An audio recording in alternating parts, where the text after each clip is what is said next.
Aduh. Cabon.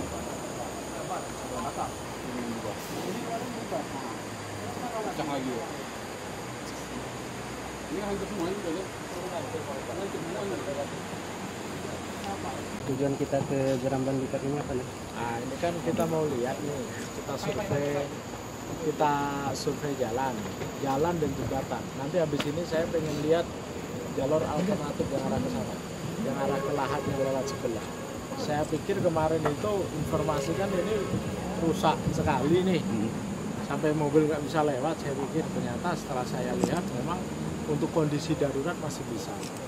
Memang kalau kita lihat sih ini memang tidak layak lagi sebagai jembatan, tetapi untuk kita gunakan dalam rangka Natal dan Tahun Baru ini masih bisa. Masih bisa dipakai ya? Ya, masih bisa dipakai, nggak ada masalah lah ini.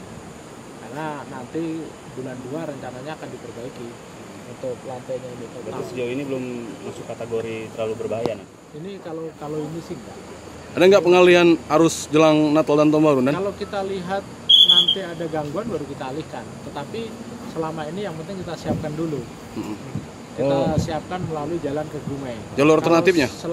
Jalur alternatifnya. Kalau selama tidak ada gangguan, tidak ada permasalahan di jalur ini, kita gunakan jalur ini, jalur utama. Pengawasannya sendiri, Nan? Kalau untuk pengatur lalu lintasnya, apakah ditempatkan di sini apa tidak? Ada, nanti ada petugas. Ada, nanti ada petugas di sini. Kemudian ada juga nanti yang di pospam kita taruh pospam Lematang. Di sini juga nanti ada anggota kita. Kan kerusakannya, Nan, kadang hari-hari ada yang rusak, tadi pagi rusak. Ada nggak kontrol dari dinas terkait atau dari Polri, Menan? Makanya saya bawa ini orang Balai Besar ini kan ada, dia yang bertanggung jawab jembatan ini. Saya minta juga nanti sampai bulan 2 nanti harus betul-betul diawasi, kalau perlu berapa hari sekali dicek ke sini. Jadi apabila nanti ada yang kira-kira ini mengganggu jalan dan harus diperbaiki, segera perbaiki. Apakah ada pengumuman, Menan, atau himbauan kepada masyarakat, Menan? Himbauannya? Kalau sebatas ini saya lihat sini ini masih bisa dilalui lah, kurasa sih nggak perlu. Oke. Kalau batas kalau himbauan terkait jembatan loh ya, itu kurasa nggak ada. Kalau himbauan secara umum kita buat, ada spanduk kita sudah buat dan kita taruh di beberapa waspada ya. tempat.